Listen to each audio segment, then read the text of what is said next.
All right, first time on the KTM 500 EXC-F, and it's the first time I'm on a dirt bike since I sold my KLX 300R.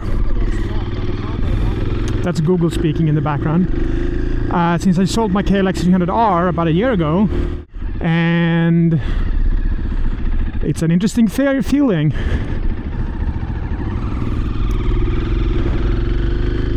Definitely know what people talk about in terms of it being vibey, for sure.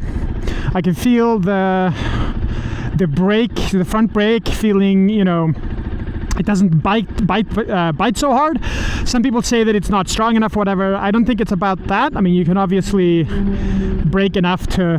It's not like you can't brake. It's just, I think it's just intentionally done that way so that it's much better for off-road. So you have a lot more precision. So that makes sense.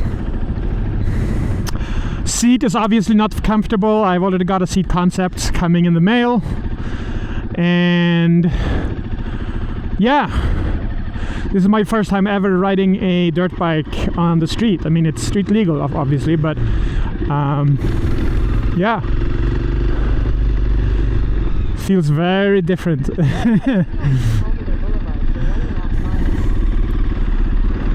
It's not very wide either. So here we go with the lane splitting. It's kind of easier. Not that this is too tight, but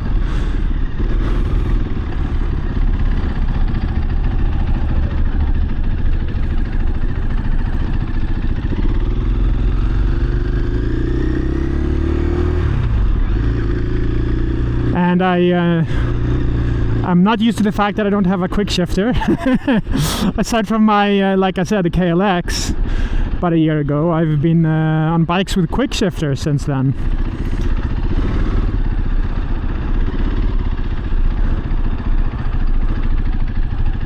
It already feels nice though that it's not very wide.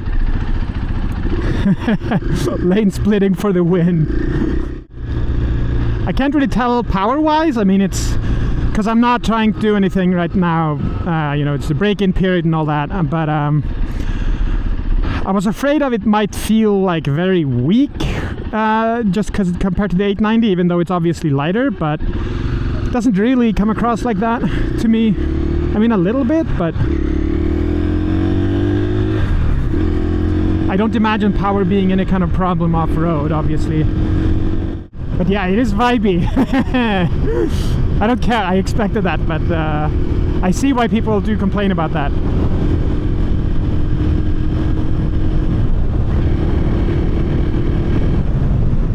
Okay, 6th gear.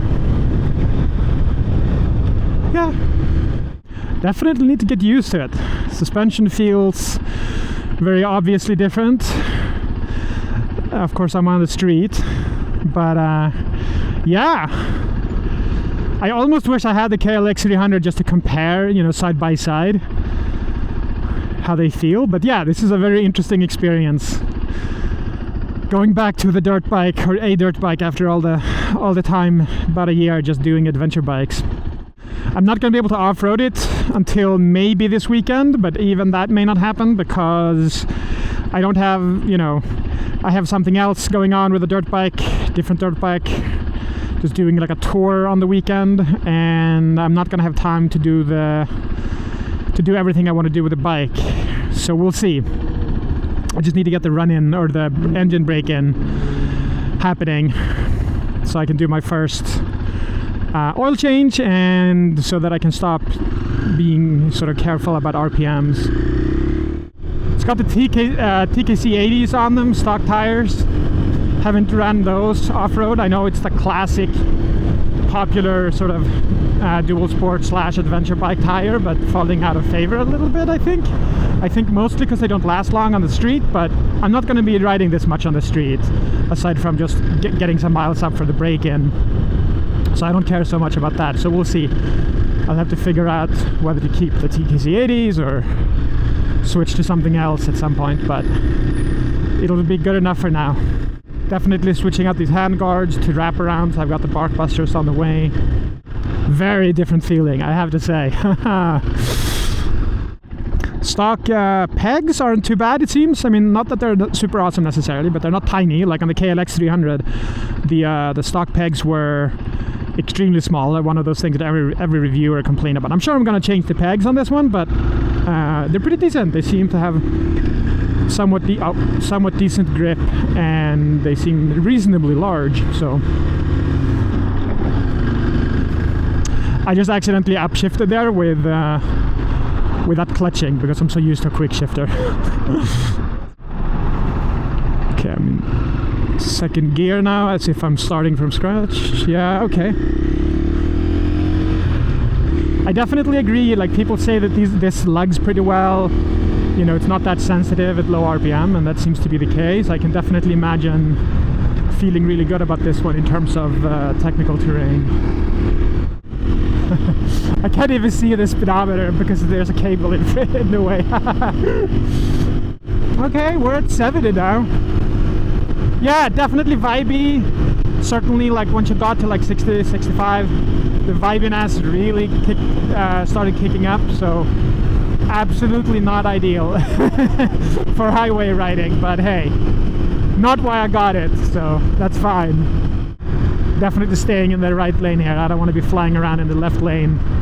Yeah, I'd say like up to 55 it feels decent in terms of gearing. Once you go beyond 55, you're revving it. I mean, it's fine, you can certainly go higher, but it's, you know, the RPM is high enough and it's vibey enough that it feels like it doesn't really want to go at that speed, you know. I also don't know how many RPM I'm at, so another reason not to go fast like in the left lane is that I don't want to exceed the RPM limit during the break-in. I don't know, man. This is not comfortable necessarily, but it's just an interesting feeling. It really does feel like I'm on a literal like motorized bike that's like going faster than it's supposed to. Alright, this is our exit. Getting off the highway. Who's gonna pop out? Who's gonna pop out in my lane? Okay, what's the standing position like?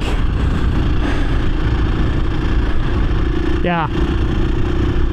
I definitely need to, I suspected as much, I definitely need to get the handlebars in the forwardmost position, and then we'll see if there are pegs maybe that go a little bit back.